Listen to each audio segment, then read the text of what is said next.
Hello friends, welcome to insight maths. और आज मैं आपके लिए लेके आया हूँ एक बहुत ज़्यादा इंपॉर्टेंट वीडियो जिसका नाम है NCTE यानी कि national council for teacher education. तो चलिए दोस्तों वीडियो को शुरू करते हैं। दोस्तों बात ये है कि जब हम लोगों ने इंडिपेंडेंस गेन करी, हम लोगों को आज़ादी मिली, उसके बाद हमारी सरकार ने बहुत ज़्यादा काम किया हम लोगों की एजुकेशन को लेकर के कि हम अपने बच्चों को, जो भी यहाँ का यूथ है या फिर जो भी चिल्ड्रन है यहाँ के, हम क्या कर सके, उनको एक अच्छी एजुकेशन प्रोवाइड कर सके, क्वालिटी एजुकेशन प्रोवाइड कर सके। लेकिन आप सभी को पता है कि जब तक हम क्वालिटी एजुकेशन अगर चाहते हैं देना, तब तक हम नहीं दे पाएंगे जब तक हमारे पास अच्छे एजुकेटर नहीं रहेंगे। ठीक है, यानी कि अगर हमारे टीचर्स में क्वालिटी नहीं रहेगी तो हम क्या करेंगे, अपने बच्चों को कभी भी अच्छी एजुकेशन दे ही नहीं सकते।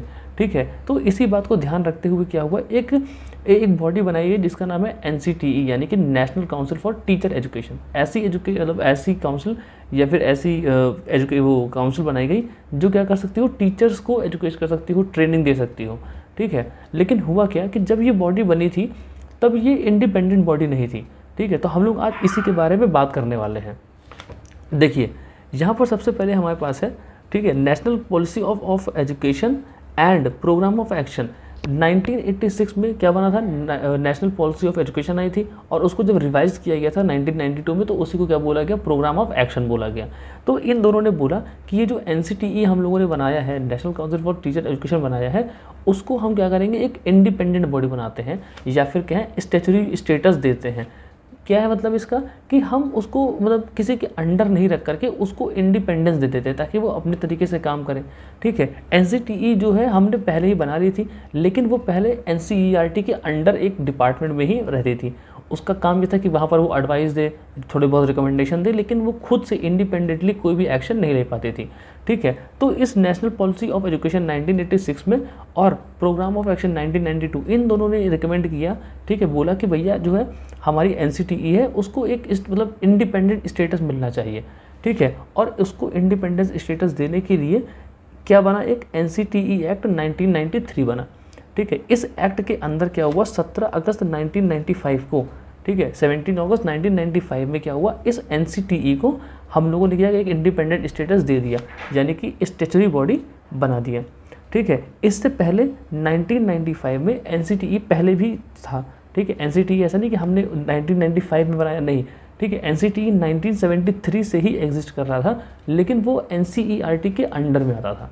ठीक है, तो वहाँ पर उसको फुल फ्लेज मतलब इंडिपेंडेंस नहीं थी, वो कोई लॉज बना नहीं सकता था, सिर्फ रिकमेंडेशन दे सकता था और एडवाइस दे सकता था। ठीक है, लेकिन उसके बाद क्या हुआ, जब हमारा 1995 हुआ तो उसमें इसको क्या कर दिया गया, इंडिपेंडेंट बना दिया गया। उसके बाद है यहाँ पर NCTE का हेडक्वार्टर की अगर लोग बात करें तो वो नई दिल्ली में है, और इसकी 4 रीजनल कमेटी भी हैं, जो कि है बेंगलोर में, भोपाल में, भुवनेश्वर में और जयपुर में। ठीक है, ये 4 रीजनल कमेटी भी इसकी है, अगर क्वेश्चन में आता है तो आपको लिखना चाहिए। ठीक है, उसके बाद अगर बात करें इस NCTE के ऑब्जेक्टिव की, तो आप सभी को पता है कि national council for teacher education यानी कि क्या, हम टीचर्स को एजुकेट कर रहे हैं या फिर उनकी देखभाल कर रहे हैं, जिससे कि उनको क्वालिटी एजुकेशन मिल सके, उनको अच्छी ट्रेनिंग मिल सके। ठीक है, ताकि बाद में क्या होगा, अल्टीमेटली कि हमें बच्चों को अच्छी एजुकेशन मिलेगी।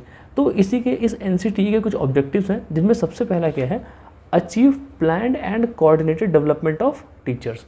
यानी कि हम क्या करेंगे, हमारे जो भी टीचर्स हैं हम उनका डेवलपमेंट करा सकें, वो भी अपनी एक प्लानिंग के थ्रू, एक कोऑर्डिनेटेड डेवलपमेंट, जिस तरह से हम चाहते हैं उस तरह से डेवलपमेंट करा पाएँ। और हमारा तरीका क्या है कि हम ऐसे डेवलप कराएं जिससे कि हमारे बच्चों को सबसे ज़्यादा फ़ायदा हो। ठीक है, क्योंकि अल्टीमेटली करना क्या है कि हमारे टीचर्स को ही हमारे बच्चों को पढ़ाना है। फिर इसका दूसरा ऑब्जेक्टिव है, वो है regulate and properly maintain the norms and standard in the teacher education. यानी कि जो टीचर एजुकेशन होती है उसमें जितने भी नॉर्म्स होते हैं, जो भी रूल्स होते हैं, उन सबको मेंटेन करने का भी काम किसका है, इस NCTE का ही है। उसके बाद है train individual to teach primary, pre primary, secondary, senior secondary, non formal, part time education, distance education, everything. ठीक है, यानी कि वो हमें जो भी टीचर को ट्रेनिंग देनी है वो इस तरह से देनी है कि वो प्राइमरी को भी, ठीक है, मतलब कि जितने भी लेवल्स ऑफ एजुकेशन होते हैं वो उन सबको टारगेट करके हमें क्या करना है, टीचर को एजुकेशन प्रोवाइड करनी है। ठीक है, कि वो जो भी टीचर्स हैं वो प्राइमरी को भी पढ़ाएं। ठीक है, मतलब सेम टीचर नहीं, अलग अलग लेवल्स के लिए अलग अलग टीचर हैं, लेकिन हमें उनकी जो भी डेवलपमेंट है वो इस तरह से देखनी है कि जो जिस लेवल का है वो उस लेवल में अपना बेस्ट कर सके। ठीक है, तो हम क्या करेंगे, उनको ट्रेनिंग देंगे कि प्राइमरी एजुकेशन भी दे रही है, ठीक है। फिर सेकेंडरी एजुकेशन में पढ़ा सकें, कोई अपर प्राइमरी में है, कोई लोअर प्राइमरी में है, डिस्टेंस एजुकेशन में भी है, यानी कि जितने भी फील्ड है या फिर जितने भी एरियाज़ हैं, अडल्ट एजुकेशन हो, जितने भी फील्ड हैं, उन सब में हम क्या करेंगे, उनको ट्रेनिंग देंगे कि वो हर अपनी अपनी फील्ड में क्या कर सकें, अच्छी एजुकेशन प्रोवाइड कर सकें। ठीक है। उसके बाद है लेज standard examination criteria for admission scheme for courses और ट्रेनिंग। ठीक है। इसका मतलब क्या है कि ये जो NCTE है ये क्या करता है कि यही सारे नॉर्म्स रूल्स बनाता है कि किस तरह से हमें क्या करना है, जो भी हम लोग बीएड में, मान लीजिए हम लोग बीएड कर रहे हैं तो बीएड में एडमिशन लेने के लिए हमें कितने परसेंटेज चाहिए, ठीक है, क्या क्या डॉक्यूमेंट्स लगने हैं या फिर क्या क्या चीज़ें नेसेसरी हैं, क्या क्राइटेरिया रहेगा, तो ये सब कौन डिसाइड करता है, ये NCTE डिसाइड करता है। ठीक है। तो ये कुछ 4 ऑब्जेक्टिव थे जो कि इसके मेन ऑब्जेक्टिव्स हैं। अब अगर इसके बाद हम लोग बात करें तो कुछ फंक्शंस आ जाते हैं, फंक्शन ऑफ NCTE। तो इसमें सबसे पहला क्या फंक्शन है कि सर्वे करे, स्टडी करे और रिसर्च करे various aspect of teacher education.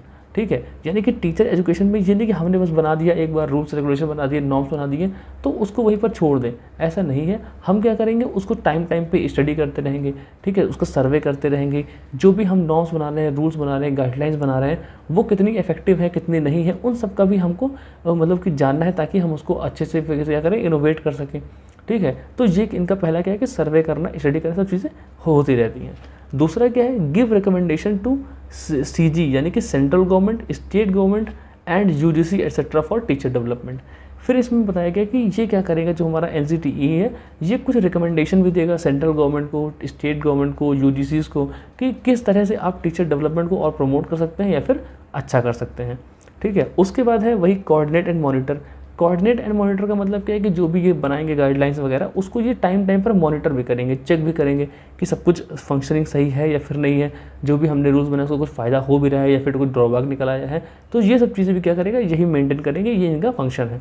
फिर उसके बाद है नॉर्म्स और गाइडलाइंस को फॉर्म करना। ये मैं आपको पहले बता चुका हूँ कि जितने भी रूल्स रेगुलेशन होंगे टीचर एजुकेशन के रिगार्डिंग, ये क्या करेंगे, यही सारे रूल्स रेगुलेशन बनाते हैं।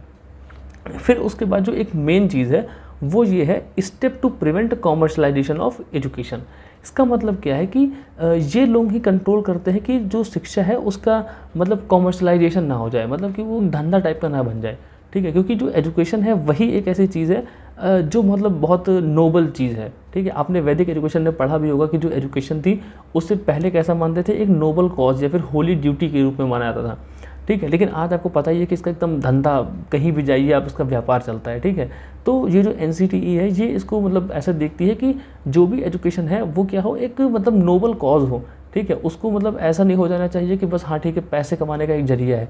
ठीक है। तो ये भी क्या है, इसका एक फंक्शन है कि ये इसका एजुकेशन का कॉमर्शलाइजेशन रोक सके। ठीक है। उसके बाद यहाँ पर है कुछ प्रोग्राम्स जो कि NCTE कराती है।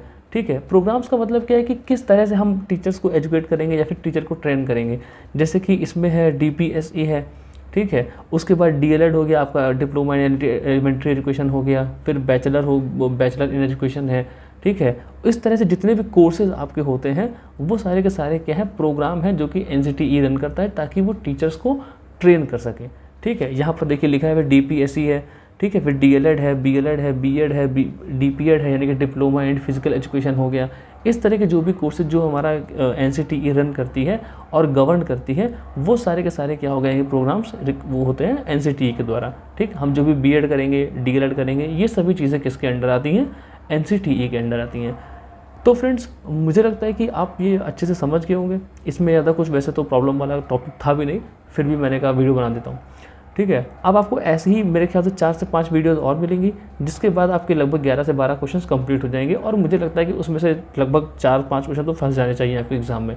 ठीक है। तो दोस्तों अगर आपको वीडियो अच्छी लगी हो तो प्लीज़ इसको लाइक करना, शेयर करना, कॉमेंट करना। मिलते हैं अपनी अगली वीडियो में, तब तक के लिए बाय।